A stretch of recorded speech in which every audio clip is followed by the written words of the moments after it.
Welcome to the Hunt, Fish, Travel podcast, the first and longest running female hosted hunting podcast. When she's not gearing up for turkey season, she's helping you navigate your trip of a lifetime. And now, here's your hostess, Carrie Zilka.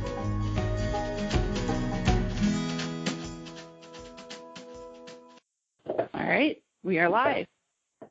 Hey, what's going on, Carrie? Hey, Ron. Welcome to the Hunt, Fish, Travel podcast. For the listeners, if you don't listen to the Hunting Dog podcast, you are missing out. Today's guest, we have Ron Boehme, who is the host of the Hunting Dog podcast. And we're going to talk. We're just going to talk. It's going to be kind of off the cuff. I don't have a lot of questions written down because I'm not even sure what kind of questions to ask. Because we're thinking about buying a house, and eventually I'd like to buy a hunting dog, and I have no idea where to even start. So we've got Ron on the line to tell us all sorts of stuff about hunting dogs and considerations for buying a puppy. So, Ron, welcome to the show. Thanks, Carrie. I'll do my best without trying to bust your bubble. But okay. I would say you can always fix a house later and make it the way you want it, but the dog you're kind of stuck with. So I would say do at least as much research on the dog as you're doing your house if you're going to get one day. Really? Yeah. I mean, it's fun. I started out, my first dog, I moved from Chicago, lived right in the city limits of Chicago until I was in my 20s. And as soon as I got to Michigan, I said, oh, I got to start. I used to hunt in Illinois, pheasant hunt and rabbit hunt, but no dog. And I had to get a dog. And the first one I found in a newspaper for $40, first German short hair. And I got exactly that. I got $40 worth of German short hair. Okay, so although one of my guests a couple of years ago on the podcast actually got his dog from a Craigslist ad, and it did turn out okay. So I guess nowadays it might be, better than a newspaper ad going online. But I think when people getting their first dog, you really got to think about how much you really are going to hunt and be honest with yourself. Because, honestly, the Labrador is the most popular dog in this country. Anybody knows that. If it was on a Jeopardy $500 question, number one registered breed in America is the Labrador Retriever, and 1/1,000,000th of them never put a duck in their mouth. Okay? So, you can buy a sporting dog. It doesn't have to go hunting. But then there are some sporting dogs out there that really need to work and exercise more than other ones. So that would be like my first piece of advice to anybody. Be real honest with yourself, because everybody, just like when you get a new gun, you're going to go hunt a whole bunch and you buy new camo and I'm going to use it every day. And guess what happens? Work gets in the way, life gets in the way, and everything else. So yeah, that's a good point. Yeah, and then if you're, and this is another thing I tell people, because I breed dogs as well, and not heavy duty, but about a litter a year maybe, and I tell everybody, first thing you should do is build yourself some kind of an outside kennel run. I know you're going to buy a house somewhere, and you're going to that might not look good, but put some kind of an outside run connected to the garage. Doesn't have to be big. You can put a little fence around it if you got neighbors that don't like looking at it. Because there's a lot of times when, you want to go out or you've got to go check on somebody, it's who knows where. Work late, husband's got to work late, you guys got to want to go away for the weekend, you just want someone to feed him for a night. It is so convenient. That usually falls on a lot of deaf ears from the people who buy dogs from me. I don't know why, but it does. So that's the second thing you have to buy with your house. You have to get a kennel. So yeah. Budget that in. That is good to know, because if you are legitimately considering purchasing a puppy, a dog, for any kind of a dog that you're going to need a kennel in the backyard, there are a lot of homeowners associations that wouldn't even allow that. So yeah, it's a big consideration. You don't want to buy a house, and then all of a sudden you're like, well, now I can't even get the dog I want because I can't put up a kennel in the backyard. That's really, I had no idea. Yeah, I've always lived out in the kind of the country in the last 30 years, but yeah, you're right. There's some neighborhoods that they don't even let you put a picket fence up if they don't if they have it written that way. So, and you can get around that by putting a small run in your garage. Just I'm always saying somewhere where that dog people, I think, make the biggest mistake. They get a puppy in there, and if they, people say, when's the right time to get a puppy? There's no real right time. I have people that call me up and say, are you going to have any litters in the summer when the kids are going to be off school? Because that's when we want to start a dog. I'm like, I can't time that a year ahead of time with heat cycles and things like that. There's just, right. I mean, nothing's that guaranteed, So you make the commitment and you get, you have an inside kennel for it when it's in the house and you're not able to pay attention to it. When you can, get that outside kennel built, or at least some kind of a little kennel run on the wall of the garage on the inside. Yeah, you might, if you can't put a door out and if your neighborhood won't let you, I am sure, if the dog poops in his little kennel run, that's not the end of the world. I mean, we're not talking about leaving them out there a long time. But with that outside kennel run, I find the dogs, they're less bored. If you just go to work and they're in your crate training process with a young dog, he's got to learn that crate's his place and his favorite place to be, and he loves sleeping there. And if you're lucky, you can come home at lunch, or somebody can. But if not, the pup could be in there 8 or 9 hours for a time. Well, it'd be a lot better if he was able to just get some fresh air, go back into another little box, but then be able to go stretch his legs out and look at the birds in the yard and stuff like that. But I know a lot of people don't do it, and I think it's really important. So that's the first step. So let me ask you a couple questions on that. So like, I live in Wisconsin. It's freaking cold all of the time. Like fucking all the time. It's cold. It's not all the time. I was there. It was hot. I was there once and it was hot. I was like, for 3 days in August. Yeah, that's when it was, August. It was hot. But no, all joking aside, we have a very, the DNR stock pheasant, so we have a lot of people who enjoy the upland bird game hunting here. So if I'm thinking about getting a puppy and I'm going to do like the outside kennel, are there certain breeds maybe that would be better suited for our colder climate? Because it's a lot different than having a dog in Alabama as it is having an inside outdoor dog in Wisconsin. But right.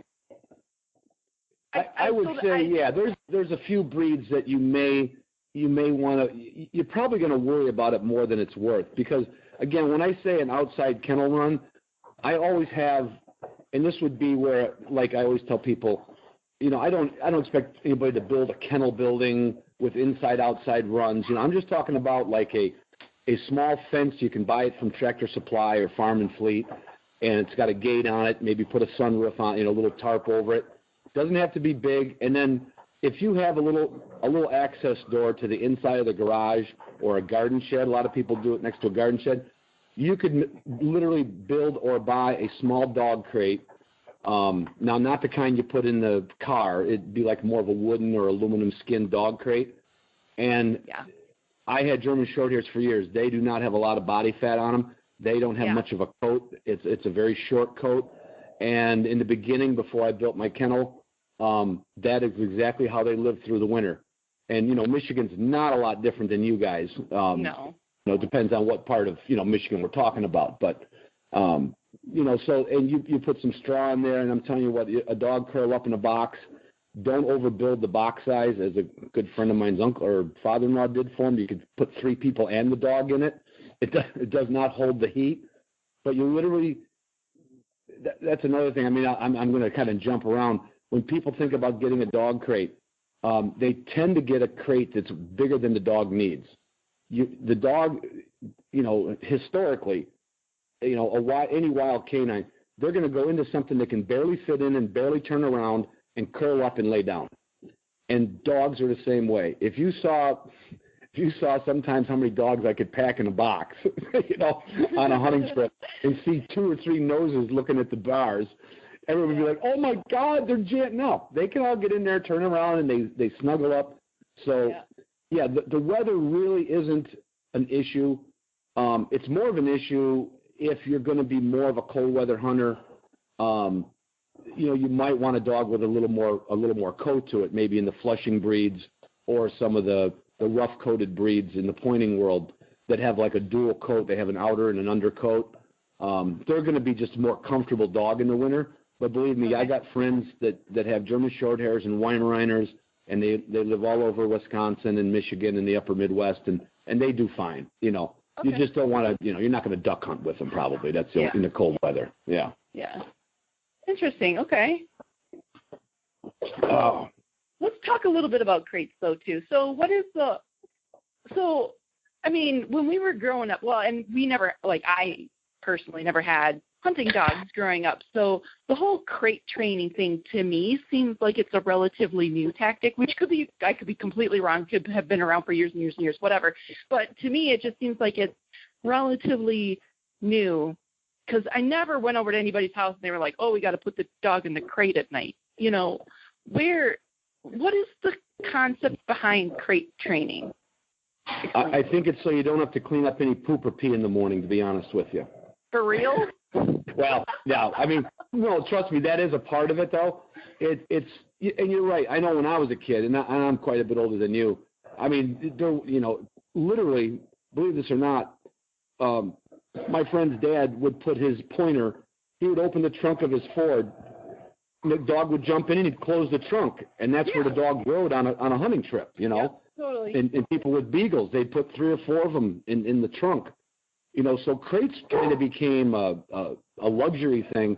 And then when they started making these molded or these wire crates for show people, it really just gives you peace of mind, especially when your puppy, when they say crate training the puppy, it's really kind of just, it's kind of like putting a baby in a crib.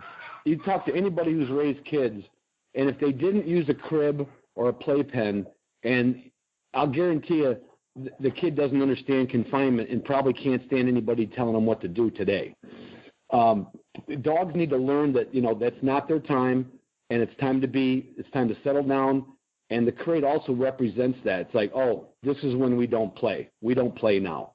And it's hard to resonate with a puppy, because if the puppy's not ready to quit, he's going to sit in that kennel or that crate in the house, and he is going to cry and whine. And that's where you got to go back to, just like raising kids. You have to put that box somewhere where he can't see you, maybe by the back door or spare room or the basement, and ignore that screaming and crying. And eventually, that crate is nothing more than just a place for that dog to lay down, a given place for that dog to lay down. And then he becomes a better traveling dog too.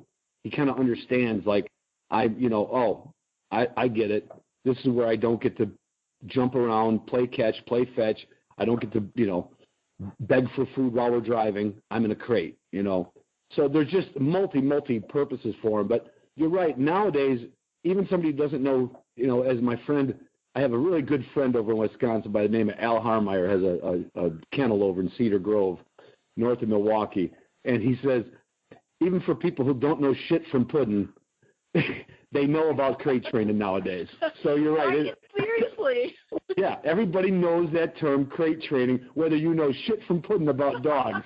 They know the term crate training. That's a good question, really, but it's new, but it's not new.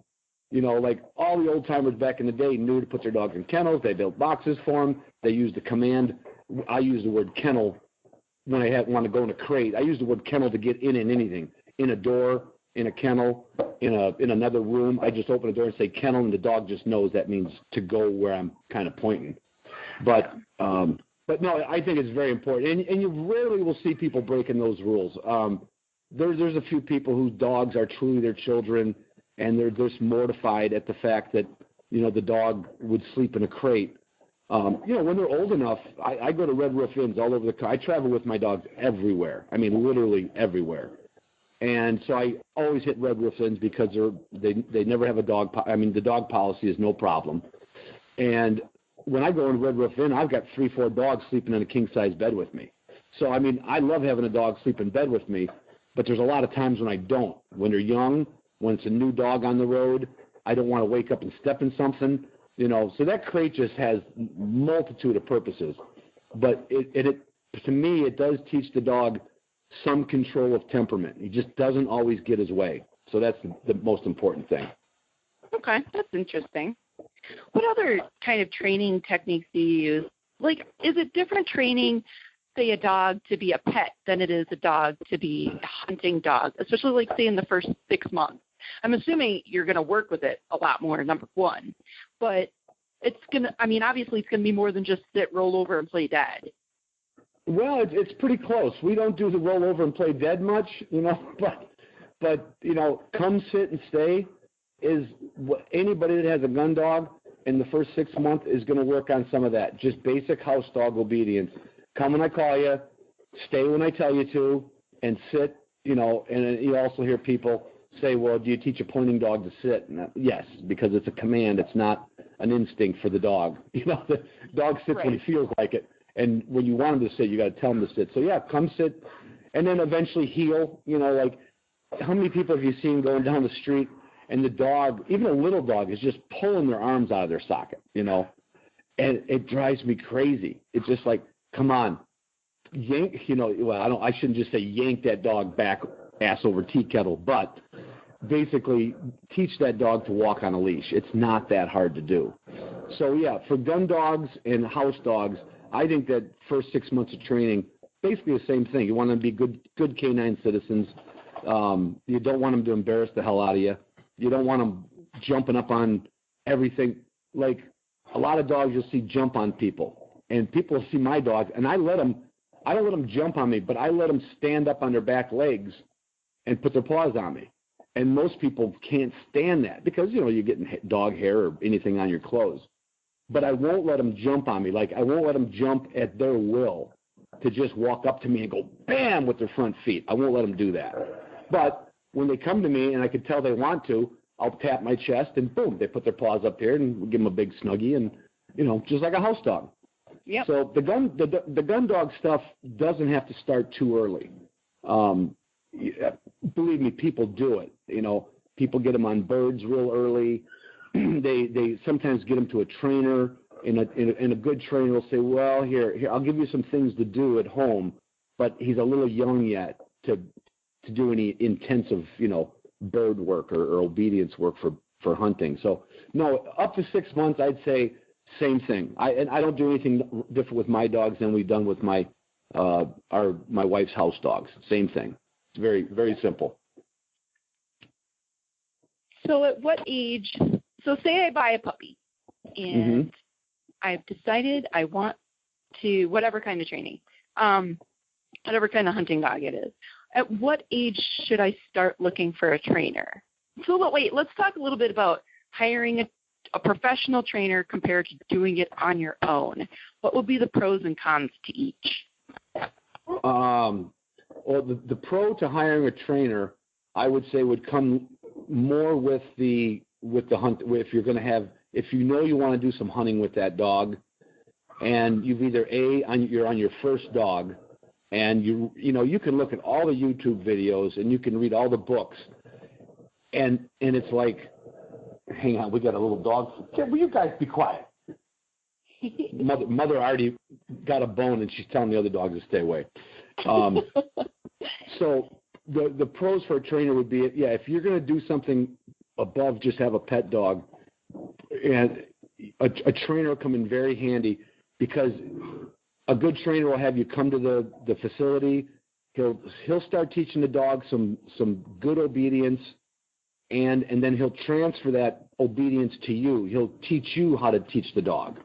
So that, because if you get a trainer that just takes your dog, and you say, I want you to do this with my dog and I'll pick it up next month, it's probably not going to do the same work for you as it did for that trainer. It just, the dog won't have the respect or the rapport built with you.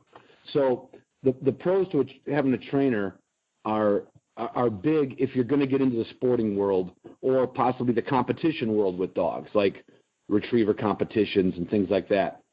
But the cons to it are, if you think you can just drop it off and it's going to be like magic, you're going to pick the dog up and it's going to be special, that the con would really be what's in your head. You're conning yourself into a quick, easy path, And then with the pros and cons of doing it yourself would definitely be, if you do it right, and really, the best thing people can do is to join a sporting dog club, and there's a gazillion of them all over the country, literally. A lot of times they might be breed specific, but a lot of the clubs would just be a bird dog club. And if it's a good organization, they're going to welcome you in even if you don't have their breed of dog or even that style of dog. Because if somebody shows you some stuff hands-on, it's just way better than you reading a book or looking at YouTube and trying to apply it. So, you know, I tried training my first dog me and my buddy tried training our first 2 dogs by ourselves, and they really sucked, to be honest with you, Carrie, because we didn't know what we were doing. But we got involved. The group that I'm a judge for is called NAVDA, North American Versatile Hunting Dog Association, and so it's a testing and training organization. There's like 70 chapters around the country. In fact, Wisconsin's got 5 chapters itself. And I don't know if that's because there's more hunters there or if they all can't get along in Wisconsin. I don't know why, but there's 5 chapters in Wisconsin. And that's a group that typically it concentrates on the pointing breeds, but I've never ran into a chapter that wouldn't welcome you with a Labrador or a Springer Spaniel or a dog, any of the Flushing breeds, a Chesapeake. Because all the dogs need the same kind of work, exposure to birds, exposure to steadiness and things like that. So I would tell everybody, don't try it by yourself. Don't go solo. Try to find a club. Try to find a group. If you can't do that, then, go to a trainer, but make sure that trainer, and make sure you're able to visit that trainer a lot. Ooh, sounds like a puppy just stepped on something. I don't know if you heard that. If you can find a trainer that'll work with you, that would be your second best bet. But I really like joining a club or group. Plus, then you're going to meet some people. You're going to meet there's always some newbies, so you kind of gravitate toward each other because you're all a bunch of dummies.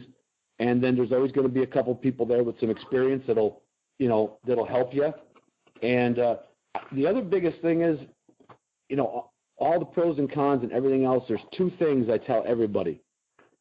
You got to develop some thick skin because your dog's going to embarrass you, and you got to admit when things are going wrong. And you cannot wear rose-colored glasses when you're messing with the dog world.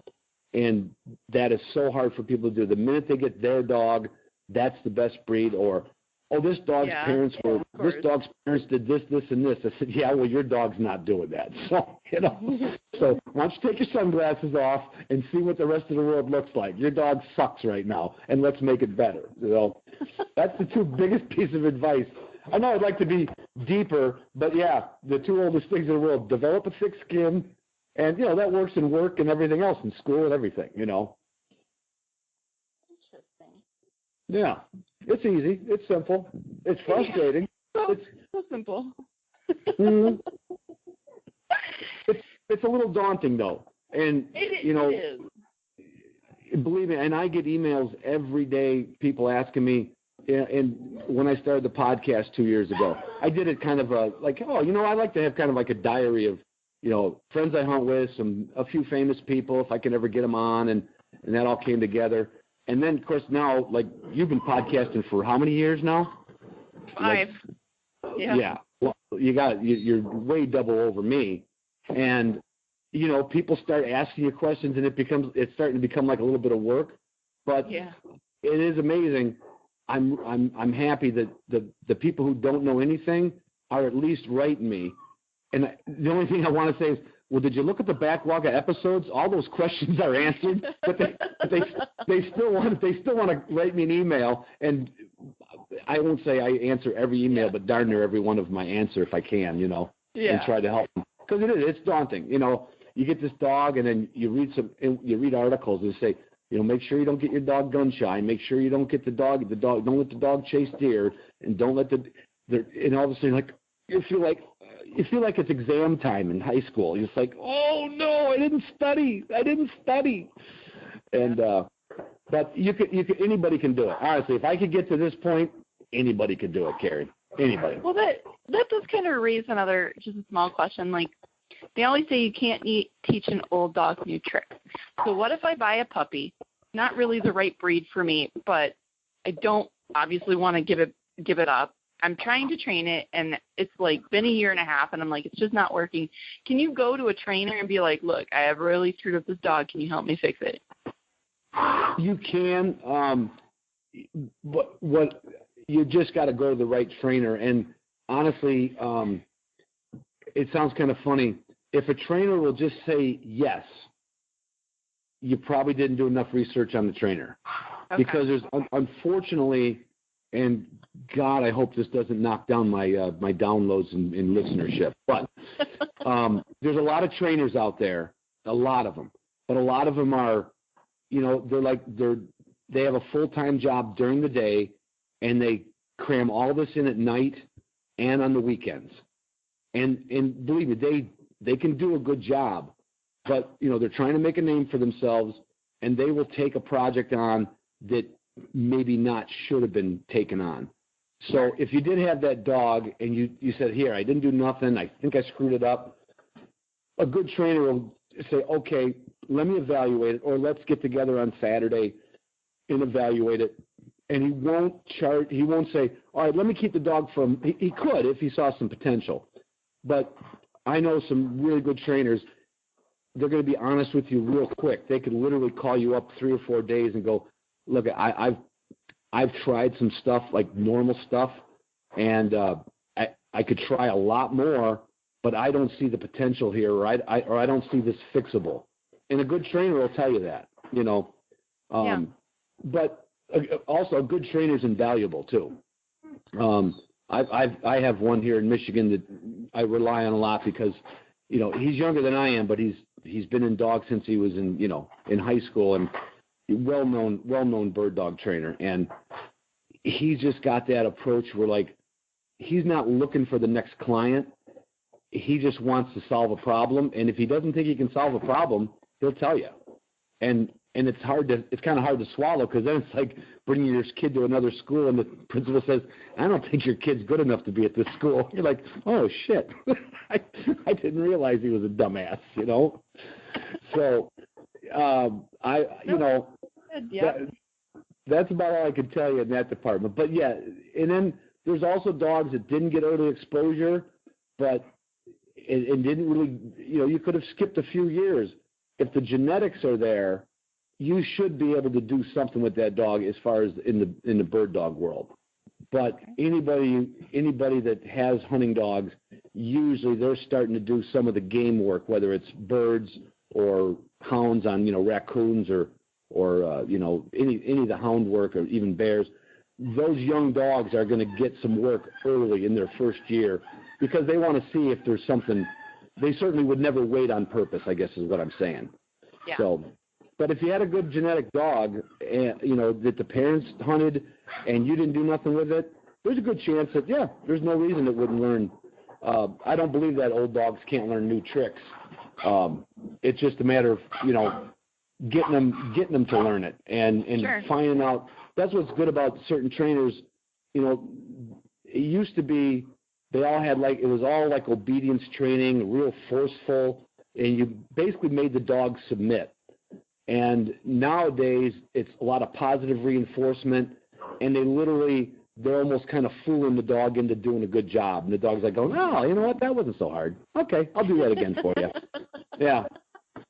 No, it's not rocket science, but it's kind of like, it's like learning a new language, though. It is like learning a new language.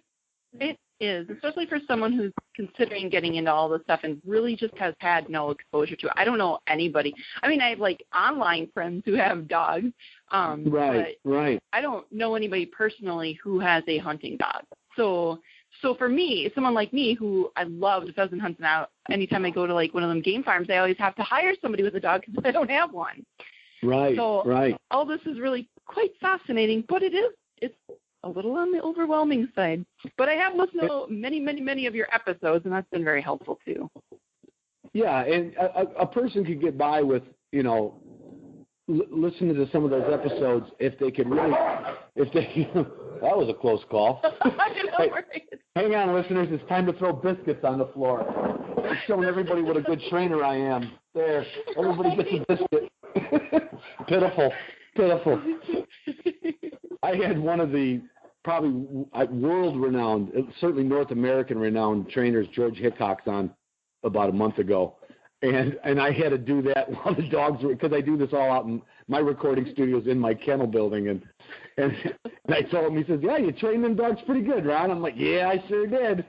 I can get him to quit doing anything if I throw biscuits at him. Right. Dog treats are man's best friend. Yeah, exactly. But if you ever wanted to do that, literally, I haven't been too involved with other bird dog clubs, but I know there's a bunch of them out there. Yeah. And it'll be such a jump start for anybody to get involved. I mean, obviously, I push NAVDA. If you've got a pointing dog, I push that.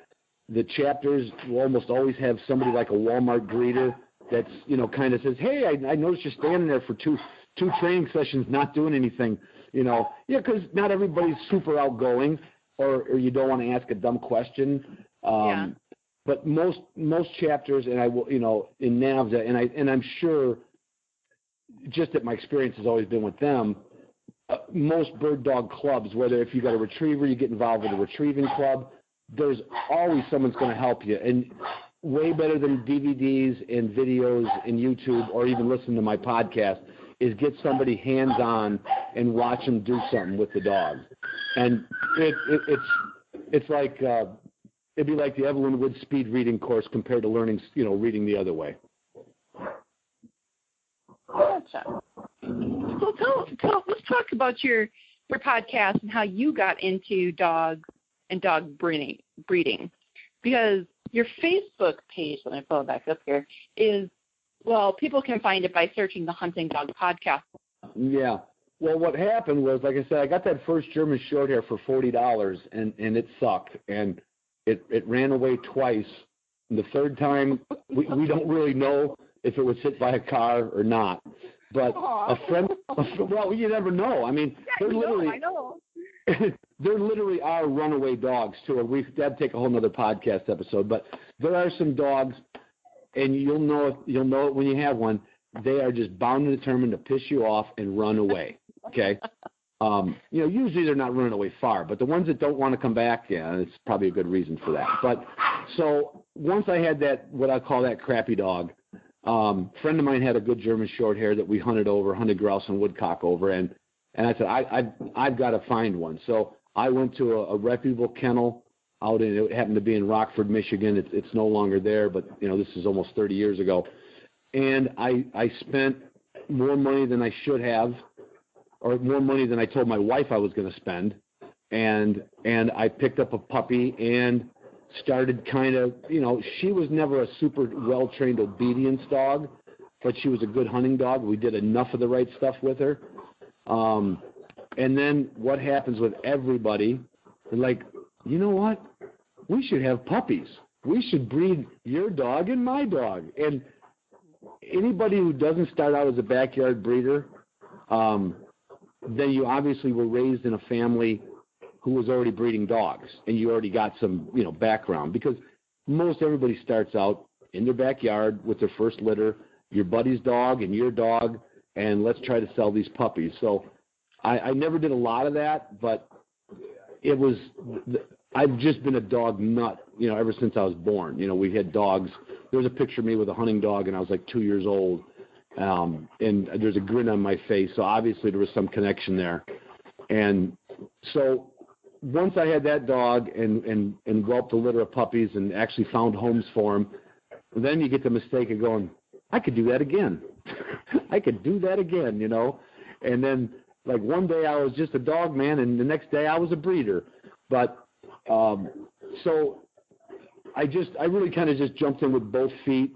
But immediately by my second litter, I literally, again, through chapter help and friends help and people who've done it before me, I did what they did. I didn't try to reinvent the wheel. I did exactly what they did. I built a certain kind of kennel. I built a certain kind of whelping box. I didn't try to do it on a shoestring. I spent a lot of money on it, tried to find good homes for the dogs. But then, eventually, we have, my wife and I have 3 daughters back. Well, we still have 3 daughters, but they were all little. And that was one of the other things, you got 3 little kids. Wouldn't they love this? Wouldn't they love to see a litter of puppies born? Oh, yeah, what a great lesson for them.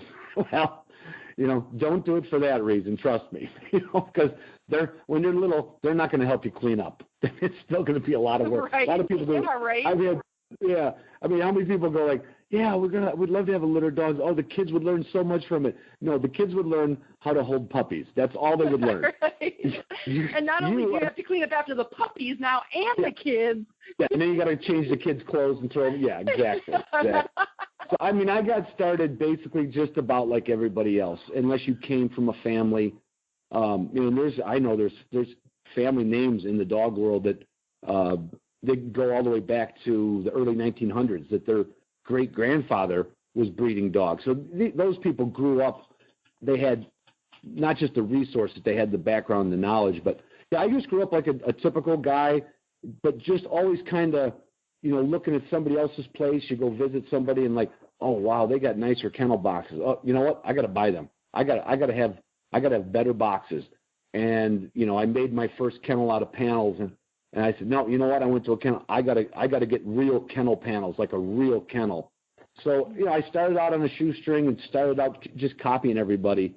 And it just kind of turned into, as far as the Dancing Duke goes, all three of my daughters were in dance class. One of them was good. But mother made them take dance classes for many, many years, okay? So when they weren't at dance class and I was watching them, if and when I was watching them when I'm in town and not working, we always watched old John Wayne movies. So, and True Grit was famous because of, little Maddie Ross, the heroine of the movie, and being a girl about, a little older than them at the time. So it was just a natural thing. I came up with Dancing Duke Kennels because of the girls dancing and my love of John Wayne. So that's the history of the name. Yeah, that's the history of the name. Yeah. Why did you start the podcast? Oh, that was something. I started listening to some podcasts about 4 years ago. In fact, well, you and I talked once before, obviously, before we hit the record button a couple weeks ago, and I do once a year. I do a show with Steve Ranella on the Meat Eater with my dog, usually with my dogs. 3 of the episodes have been with my dogs, and so he started a podcast because Joe Rogan talked him into doing a podcast.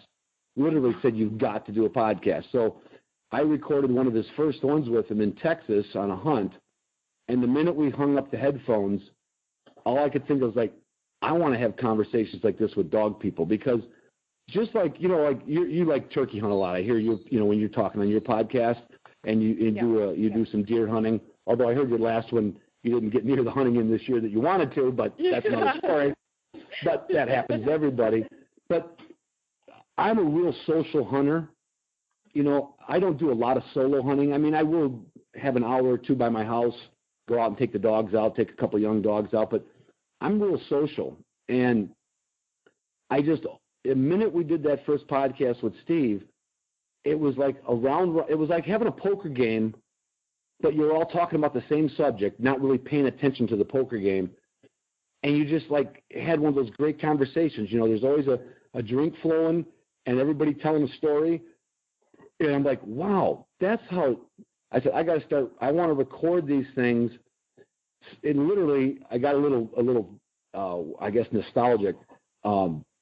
My folks have been gone for quite a few years. And I thought how cool it would be to have, I've got pictures of my family, my mom and dad, but it's almost like you can't remember their voice anymore, Yep. And who wants to set up an old 8mm thing and a projector to watch movies from me in the 60s when my dad was walking by a grill, and the baseball hit him or something. So I would have loved to had conversations of my dad and his friends when they were golfing or sitting at the VFW hall after World War II, I mean, yep. And like hearing those guys, and always with their, their pants down a little bit. Once a beer or a drink goes into somebody, you really get the stories going, And I said, I would just love to have conversations like that of my mom and dad and their family. We had a big family, and they don't exist. And so one of my catalysts was that someday, I don't know which kids are going to get all my guns because I have way too many shotguns. I don't know which grandkids hopefully will have them. I don't have grandkids yet, but we're praying. But anyway, like they will always be able to go, unless something changes in this world, they're always going to be able to go back. They're going to be able to hear their grandpa or their great-grandpa talk about dogs and his hunting trips with his friends. Because I just had that, I'm a real family person and a real social hunter. You know, you're not going to catch me going on a backcountry bird hunt and camping out for 3 days and hiking up. No, I'm going to drive somewhere. I'm going to hunt for 5 or 6 hours, and we're going to go sit there and talk. We're going to talk ourselves into the next day's hunt, you know.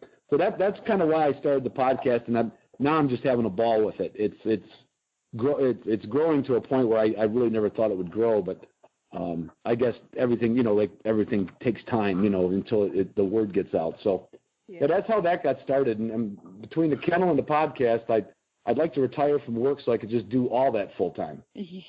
That is quite possibly the coolest reason to start a podcast I have ever heard, honestly. That is very cool. I kind of thought everybody thought that way, no? You probably talked to a lot of podcasters. Maybe that's not it, huh? No, well, I started my podcast just because I wanted to learn how to be a better hunter and a better fisherman, and I was blogging, and everybody and their brother has a blog, so getting somebody to take 5 minutes to answer some questions for you was hard. But the minute I mentioned podcast, online talk show, all of a sudden it was, well, sure, I can give you an hour of my time. So that's why I started. Well, that's a good reason, though. Yeah, I just wanted to be a better hunter, and I wanted people to talk to me about it. You're like saying, I got to suck at this. I got to figure out a way. I got to figure out a way to get people's attention and have them listen and answer my questions. Seriously. Exactly. Yeah. Oh God, if I had to write people, if I had to type a question to somebody, I'd never have any questions answered. I'm a talker. You know, obviously, you can tell I'm a little bit of a talker. That's good, though. That's good. It's a lot of fun. It's a lot of fun. You know, I've never. It's only been just a little over 2 years. I put out about 4 episodes a month. A couple times I'll put in a 5th episode, and there might be times when, you know, I skip, you know, but I've yet to skip yet. And my thing is like, and I don't know if because I know you like, again, you're more of a turkey big game hunter, but you like said you've shot some pheasants and stuff. You've been to some preserves, and in the dog world, there's just always I didn't realize it. I thought I was going to run out of people to talk to, and I don't know if it's that way for you with big game and turkeys, because there's just so many nuances with dogs that it's like, wow, it seems like I got a never-ending list of things to talk about. You know, of course, we get off subject once in a while with conservation or public land access. We talk a little bit about that, but very rarely. You know, I'm not smart enough to talk about all those things. Oh yeah, I can totally understand that, because there's so many different breeds and so many different hunting tactics and hunting styles and training tactics, where really bow hunting for deer is pretty straightforward. Yeah, you got to be quiet. You can't talk. You got to sit in a tree, you know, and try not to what? Try not to fart? I don't get it. I don't get it. In fact, you know what? Now we're on that subject, Carrie, I've been wanting to ask somebody, what is the attraction to sitting in a tree? So, you know, I'm a turkey hunter more than a deer hunter, right? There's a reason for that, because I like running and gunning and sitting in a tree stand. Oh, my God. You see, my tweets go up exponentially when I'm sitting in a tree stand because I'm freaking bored. So when you're in a tree, you're what? You're on Facebook and tweeting? Pretty much. Oh, nice. They're like, nice. Well, wow, Carrie tweeted 841 times today. She must be hunting. No wonder why you don't get a lot of animals. I know. No, all joking aside, that is one of the reasons why turkey hunting appeals to me more than deer hunting. I do like deer hunting, of course, but turkey hunting, they're just so much like bird hunting. You're constantly doing stuff. The animals are more engaged with you. So we're like, you know, with bird hunting, you have a dog, you have something to engage you and keep moving and keep going and keep your attention. Yeah. I know. I've turkey hunted just a tiny bit. I mean, really, like probably a total of about 4 or 5 mornings. I've yet to get one, but I did like it, and it wasn't like an all-day thing either, you know. Right. There's people go up in them trees, and they bring their lunch, you know. And I know my daughter has a boyfriend who films hunts for, what's the name of the, the Kiefer brothers have that show, Dropped Project Alaska? Sure. Yeah, those guys. He films for them part-time, and he has to pee in a bottle when he's up in a tree. I know. No, That's, yeah. I'm not. Anything that makes you do that, I'm not doing that. I'm not going there. No. I know. I do. I have a hard time with it. I have a hard time sitting still. It is probably why I never get any deer, because I'll sit for a couple hours and I'll be like, oh, well, maybe I should go see what's over the next ridge. Maybe there's something over there to see. And I think maybe you freaking. I think maybe you need I'll talk to my friend Tracy. You need a turkey dog. Right? Oh my God! No joke. I would love to go turkey hunting with a dog. I mean, my God. Oh, Tracy is the guy. He's in outdoor. He's real heavy duty in outdoor. He makes his living in the outdoor, like in media and brokering things and stuff like that. He's been at it forever. And I couldn't go out with him this year, but he got a couple new dogs, and it is you can't do it in the spring, obviously. It's in the fall. Mm-hmm. Yeah. And what a cool way to go hunt turkeys. Oh my God.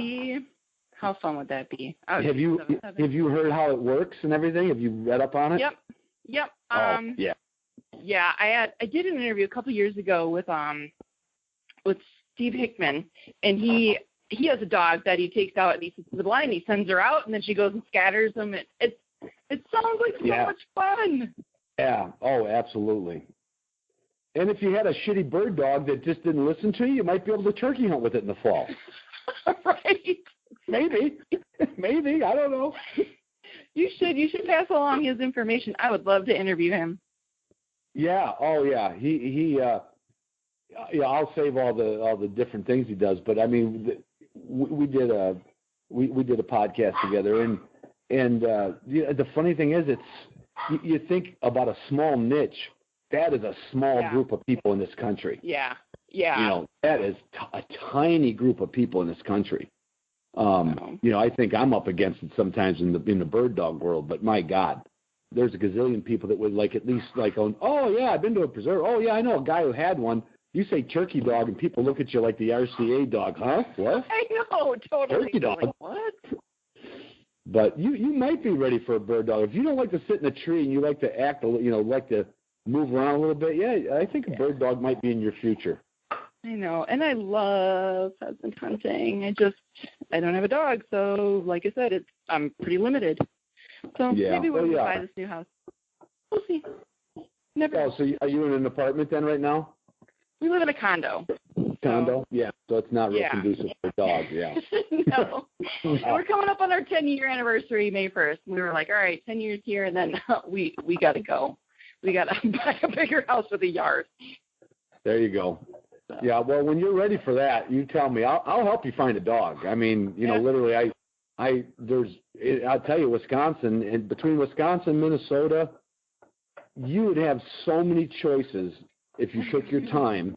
Seriously, in fact, it would be a problem because you'd be like, honey, let's go look at small Munsterlanders today, and then he'll look at an article. Well, you know what? I want to go look at some wire-haired pointing griffons. And you'll drive yourself crazy. But I'm telling you, Wisconsin and Minnesota, there is a gob of good dog breeders up there. So you're in a good place for it. That's for sure. Good deal. You are definitely. But yeah, we got to get you. You'll throw that tree stand away after you have a dog. Trust me. I know. Well, probably because I'll probably get into fall bird hunting more. I love chasing birds. I love turkey hunting. I do enjoy deer hunting. I do. But I love chasing them. I'll chase them all over the field, left and right. I chase them under trees. Oh my God. Am I wrong, or aren't you supposed to sit still and be quiet to shoot a turkey? Nah. Have you get not listened to frustrated. my Hail Mary turkey hunt episode? Yeah, I guess I did that. Yeah. So you're trying to do the end around pass and head it off at the pass? Pretty much. That was the funnest freaking hunt I've ever been on. Well, I got shenanigans. I did shoot one turkey. I'll tell you. I'll try to make this a quick story, but Okay. My high school trip. You know, like a lot of people go down to Florida for high school senior class trip. Yeah. Me and my friends went down to Tennessee and we went boar hunting. That was our senior class trip. Yeah, for being born and raised in Chicago, I did not fit the mold. I fit the mold with the taverns, believe me. I actually drove a beer truck for 2 years. So which is probably why I have a liver the size of Kansas. But we went to Tennessee, we did some research, and we went boar hunting for our senior class trip, me and 3 guys. And we're down there, and it was turkey season in Tennessee. And so this outfit, and we saved our money for anything. You know, we were all working. I was a bus boy and that kind of stuff. But we saved our money. It wasn't a whole lot of money. We all shared the gas and got down there. And so the lodge said, "Do any of you want to go turkey hunting?" And already having pheasant hunted and stuff a little bit and rabbit hunted, I'm like, "I'd love to." And he says, "Well, it's $50 for a tag." And I'm like, "Okay." You know, I think I probably borrowed 10 from each, and I had 20 in my pocket, but I had to do it. So this guide's name was Buttons, and he takes me way out in the mountains with a Jeep, and we parked the Jeep, and we walk. We're walking out at dark, and we get behind this big rock pile, and he's got one of them box calls. It's like duck, duck, duck, duck, duck, duck, all that stuff, and I'm this is kind of cool, and he kind of nods his head and he nudges me, and he's kind of telling me to look forward, and I'm looking and I don't see nothing, and he's kind of nudging me like a little quicker with his elbow, like, "Come on, you dumb city slicker, there's a turkey walking towards you, And Carrie, I don't see this thing. I don't know what I was looking at. I don't even know. Honestly, I'd never seen a wild turkey in my life. I mean, I knew what they looked like in pictures, but I never saw one, And you know how they kind of just, I don't know how, but they kind of move without making any noise for sure. Yeah. And I mean, unless you're sitting there quiet and something was coming through leaves or something, but it was rocky area and it was oak trees. And finally I see this bird, and he's walking right toward the guy calling, and we're behind rocks, so we're pretty golden. And this turkey's getting closer and closer and closer. It's probably only 15 to 10 yards away. And now I'm kind of just staring at its big head, and he wasn't fanning out, but he was looking all turkey-ish, And so he's kind of trying to tell me to shoot.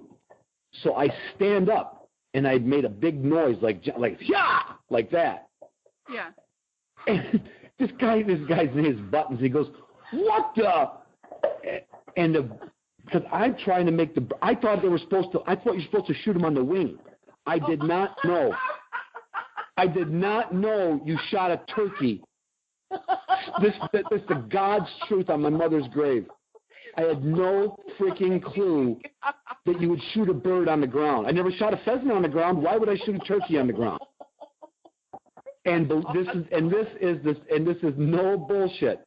That turkey ran about 5 steps and took off, and I dropped it with my Remington 1100. I dropped it, and the guy, he's like, "I've never seen nothing like that in my whole goddamn life." He told that story for 2 more days to anybody who would listen to it. This boy from Chicago comes down here, stands up and says, "Yeah," and makes that turkey fly. I had no idea you were so funny. Yeah. I was so.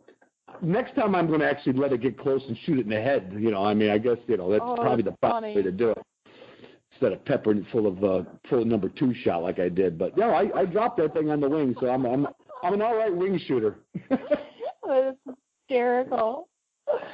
Oh my God. So don't invite me on your first fall turkey hunt, because I want to shoot them on the wing.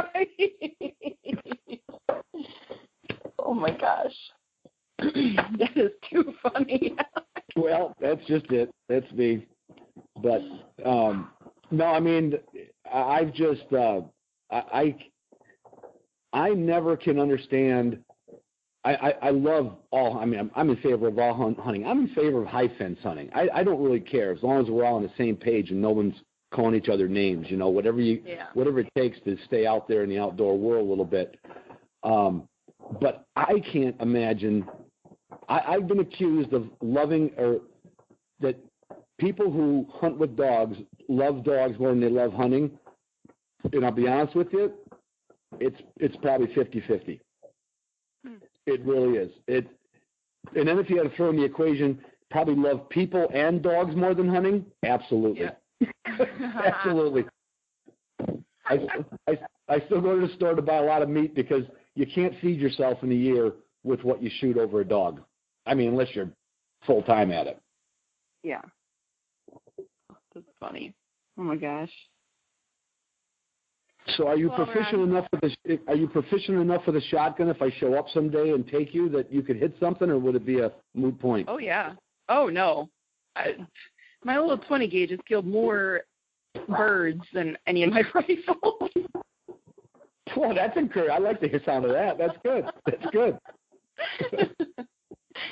Yes. Oh, my God. Could you imagine us hunting together? Oh, my gosh. We would just laugh and have shenanigans left and right.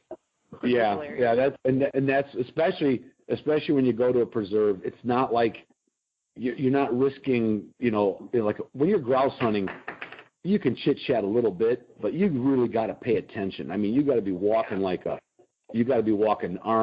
at port arms, ready to shoulder that gun. But when you're at a preserve, it's so much more relaxed. Yeah, it would be trouble. I think you're right. It'd be trouble, especially with Wisconsin. Yeah, I know, right? Too funny. You guys drink too. Where they can? What's that? You guys drink too much in Wisconsin. I know. You think you could keep up? Well, that was if you heard that, don't edit it. That was the third top I had since we've been talking. That's awesome. Oh my gosh! See, even the dogs are like, "Yep, let's have some fun." That's right. All right, Ron. Well, tell the listeners where they can find out more about you, where they can find your podcast and social media channels. Well, we are like every podcast on Stitcher and iTunes, Podbean, and I think just about every other thing. We're starting a website. It should come out in February. It's obviously going to be called the Hunting Dog Podcast, and we're going to try to have some game cooking on there, just some standard recipes that work for people.